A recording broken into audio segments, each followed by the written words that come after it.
예수님께서 하나님 나라의 복을 선포하셨습니다. 하나님 나라의 복입니다. 지금 가난함, 그리고 지금 줄이고 슬피 우는 현실이 복이라고 하셨는데요. 그 이유는 온전히 하나님 나라의 어떠함에 있습니다. 인생의 비참함을 알고 인정하는 이들에게 하나님의 나라를 은혜로 덧입혀 주시는 까닭입니다. 하나님 나라의 복음이 현재 삶의 고통을 복으로 누리게 하는 것입니다. 자, 부와 가난을 상대적으로 따지면요. 자, 인류는 역사에 없는 부요함을 누리고 있는 현실입니다. 물론 이 지구촌 이곳저곳에 극빈에 시달리는 나라와 백성들도 분명히 있습니다. 하지만 과거 역사에 없는, 어느 시대에도 없었던, 비교할 수 없는 풍요를 맛보고 살아가는 시대입니다.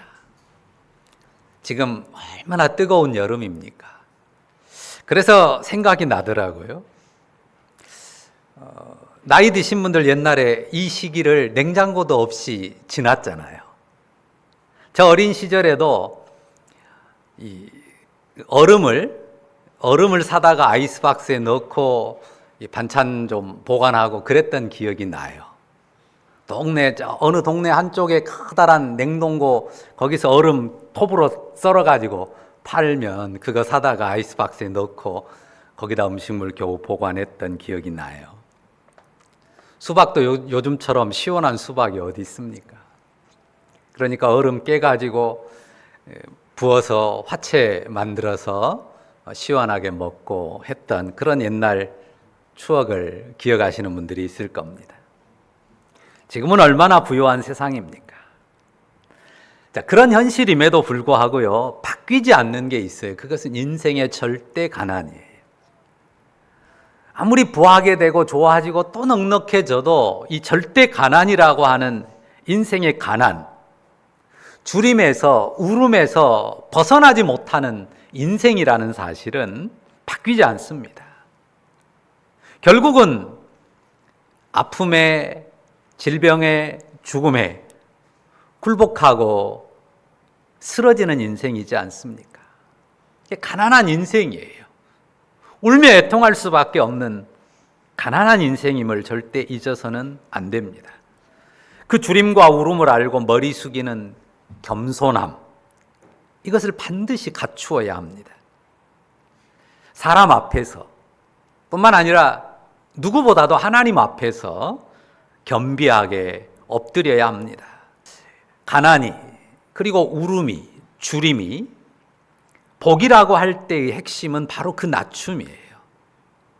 내가 가난한 인생이고 울며 애통할 수밖에 없는 인생이라는 사실을 알고 마음을 겸손하게 낮추는, 그것이 복의 관건이고 핵심이라는 말입니다. 지금 가난을 알고 낮추는 마음, 지금 내가 가난한, 줄이고 울며 애통할 수밖에 없는 인생임을 알고 구부리는 마음, 숙이는 마음, 그것이 복된 심령이라는 말씀입니다. 그 가난한 마음에 하나님의 나라가 은혜로 임합니다. 겸비한 인생에게 하나님께서 그 은혜의 나라를 선물로 주십니다.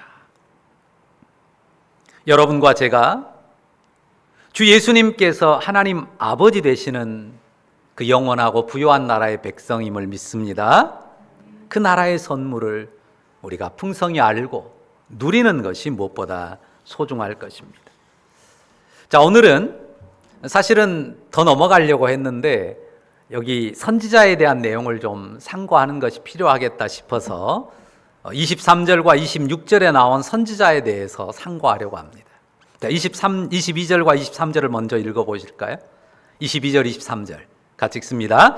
인자로 말미암아 사람들이 너희를 미워하며 멀리하고 욕하고 너희 이름을 악하다 하여 버릴 때에는 너희에게 복이 있도다. 그날에 기뻐하고 뛰놀라 하늘에서 너희 상이 큼이라. 그들의 조상들이 선지자들에게 이와 같이 하였느니라. 26절도 읽어보실까요? 같이 읽습니다. 모든 사람이 너희를 칭찬하면 화가 있도다. 그들의 조상들이 거짓 선지자들에게 이와 같이 하였느니라. 자, 두 말이 대비되고 있어요.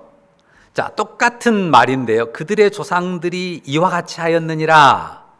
그들의 조상들이 이와 같이 하였느니라 하는 말은 똑같아요. 근데 들어있는 말 두 개가 대비되어 있어요. 선지자들에게, 그리고 26절은 거짓 선지자들에게. 그들의 조상들이 선지자들에게 대하는 것도 이와 같았고 거짓 선지자들을 대하는 것도 이와 같았다 말씀합니다. 자, 선지자를 말해요. 근데 진짜 참 말은 안 썼지만 참 선지자와 거짓 선지자를 대비하고 있습니다. 자, 일단 여러분이 아는 선지자는 누가 있습니까? 한번 떠올려 보십시오.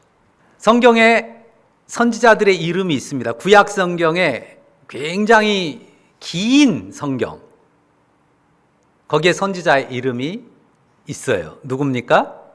이사야, 예레미야, 에스겔, 다니엘. 전부 선지자들이에요.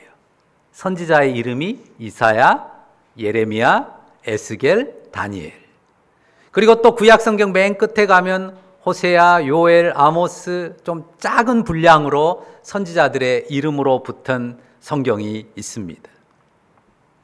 자, 선지자는 한자로 무슨 선자죠? 먼저 선자고 무슨 지자죠? 알 지자예요. 무슨 뜻이에요? 먼저 아는 사람이에요. 새 번역은 예언자라고 번역을 하거든요. 예언자라고 해도 예자는 무슨 예자입니까? 미리 예자예요.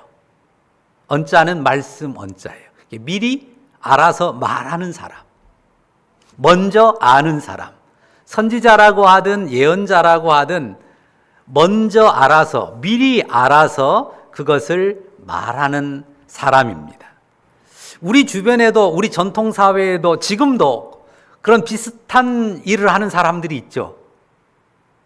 뭘 먼저 알아요. 이리 가면 뭔 일이 일어나고 저리 가면 뭔 일이 일어날 거야 하는 말하는 사람들 뭐라고 그러죠? 점쟁이라고 그러잖아요. 점쟁이와 흡사합니다. 그러나 점쟁이와 같습니까? 다릅니까? 다르죠. 얼마나 다릅니까? 아주 많이 다릅니다. 선지자는 점쟁이들이 개개인의, 귀신의 도움을 받아서 개개인의 앞날, 그 앞날의 길흉을 점쳐주는 그런 사람이 아니에요. 점쟁이와는 완전히 다릅니다. 미래를 말한다, 앞일을 말한다는 점에서는 비슷해요. 그게 분명합니다. 그러나 개인의 길흉을 점쳐주고 말해주는 점쟁이들과는 완전히 달라요. 선지자들은 주로 하나님의 말씀을 가지고 그 말씀을 거슬러 행하는 사람들을 꾸짖습니다. 책망합니다. 율법을 어기고 악을 행하는 이스라엘, 유다에 임할 하나님의 심판을 경고해요. 너희의 죄악 때문에 하나님이 이런 벌을 내릴 거야. 앞날을 말해요.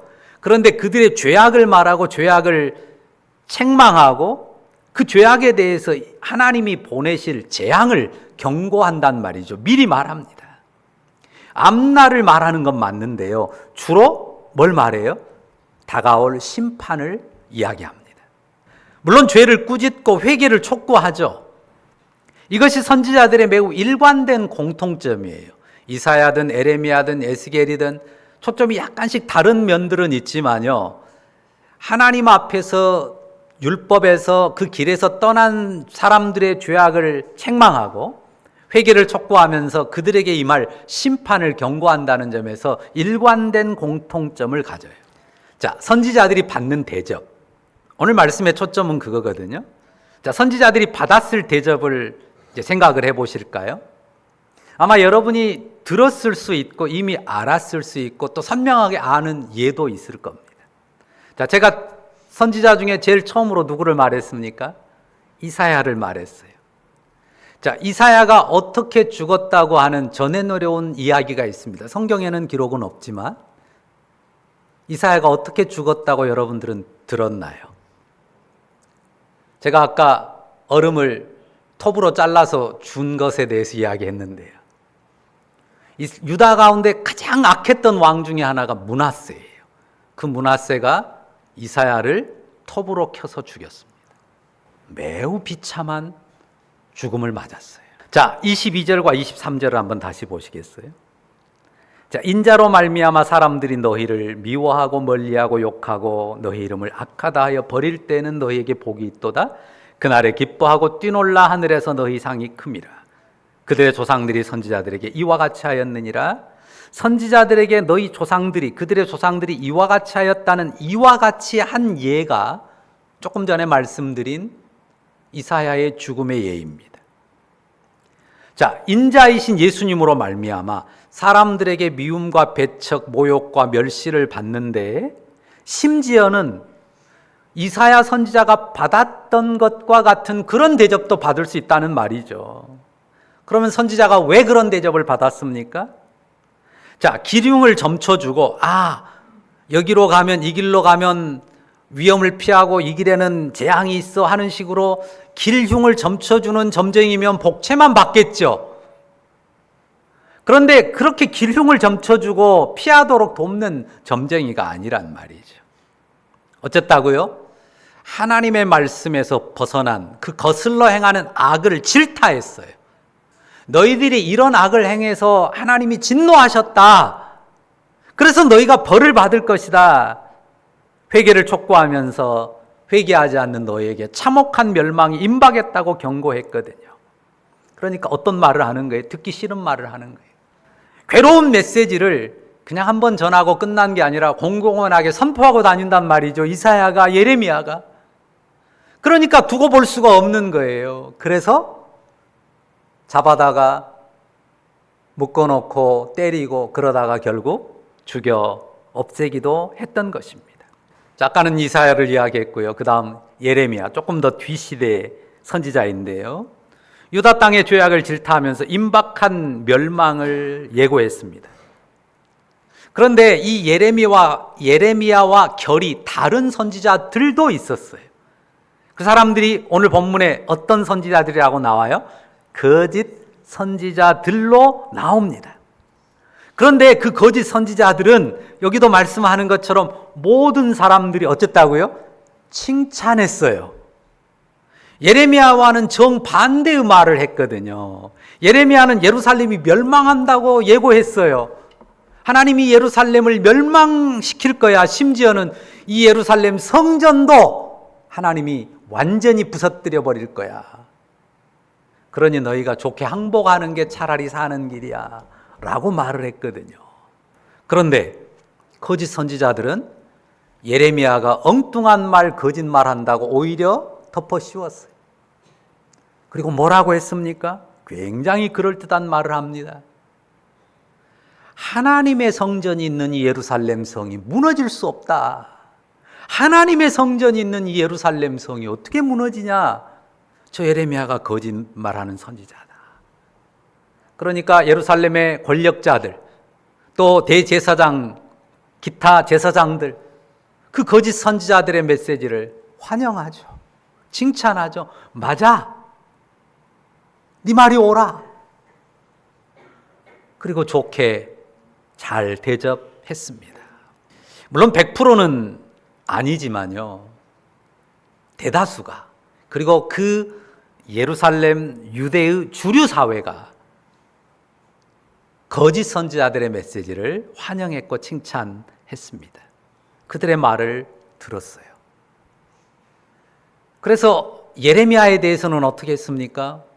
잡아다가 옥에 가뒀어요. 때렸어요. 그리고 또 말 안 들으니까 이제는 나중에는 웅덩이, 땅 깊이 웅덩이를 파가지고 거기에다 내던졌습니다. 미움과 배척, 모욕과 멸시, 내침을 받았습니다. 그런 상황을 당한다. 즐겁습니까? 괴롭습니까?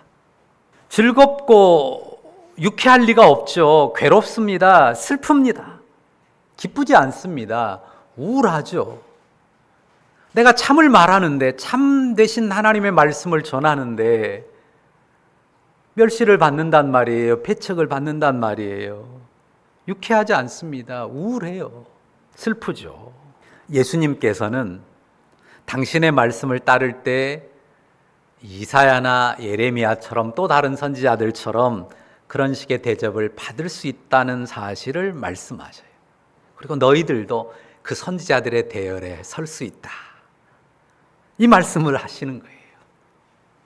그렇다면 우리도 그렇다는 말씀이거든요. 우리도 예수님의 말씀을 받았잖아요. 듣잖아요. 따르잖아요. 그러면 우리도 그 대접을 받는다는 말씀인데요. 우리가 사람들에게서 미움과 배척, 모욕과 멸시, 내침을 받는다면요. 이런 괴로움을 겪는다면 기분 좋겠습니까? 좀 이런 일은 안 당하면 안 될까요? 좀 비켜가면 안 될까요? 그런 생각하게 되죠. 물론 모두가 이사야처럼 예레미야처럼 그런 극한의 고초를 겪는 것은 아니겠지만요.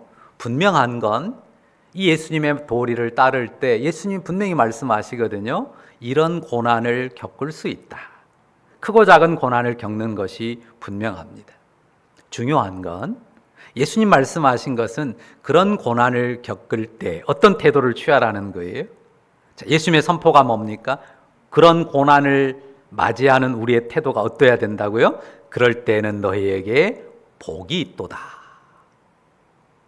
그게 무슨 복이에요? 고초와 재난, 씁쓸한 현실인데 예수님 뭐라고 말씀합니까? 그럴 때에는 너희에게 복이 있도다. 이 고난은 절대 저주스러운 재앙이 아닙니다. 그 고초는 복이라고 누가 말씀하세요? 예수님께서, 하나님의 아들께서 선포하십니다. 어떻게 받으라고요? 23절 다시 보실까요? 그날에 기뻐하고 뛰놀라. 그날에 기뻐하고 뛰놀랍니다. 매우 적극적으로 기쁘게 반응하라고 말하거든요. 왜요? 하늘에서 너희 상이 큼이라. 하늘에서 너희 상이 큼이라. 무의미한 고난이 아닙니다.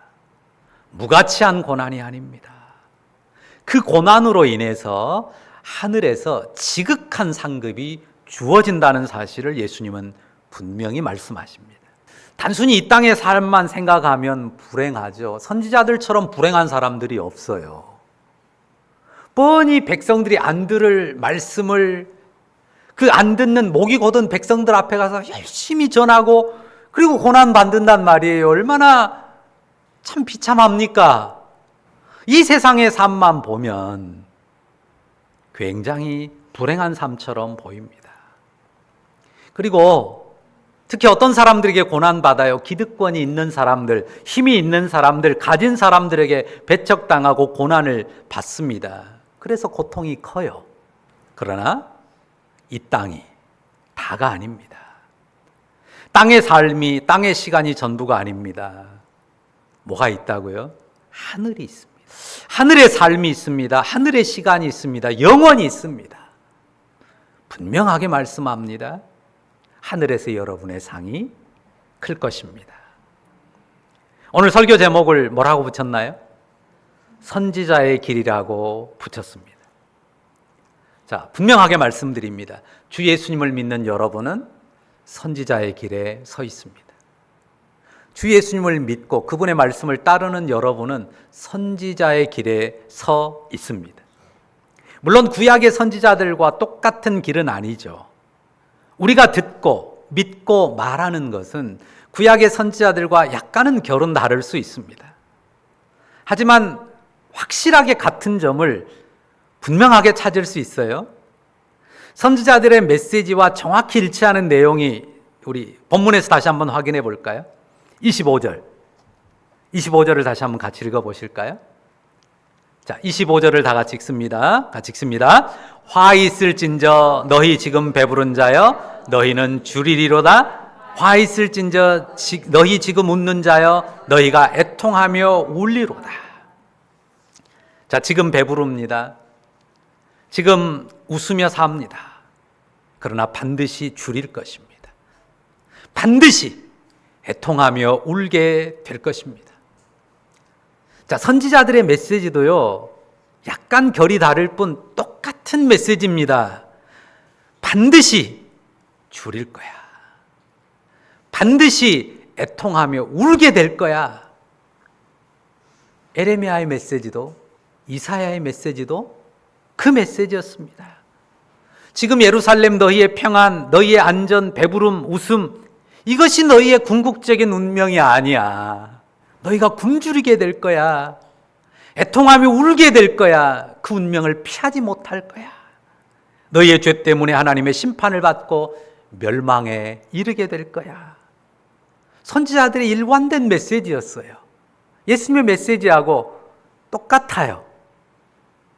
그러니까 이렇게 말할 수 있어요. 선지자들은 유대 나라의 현실, 구체적인 운명을 말했어요.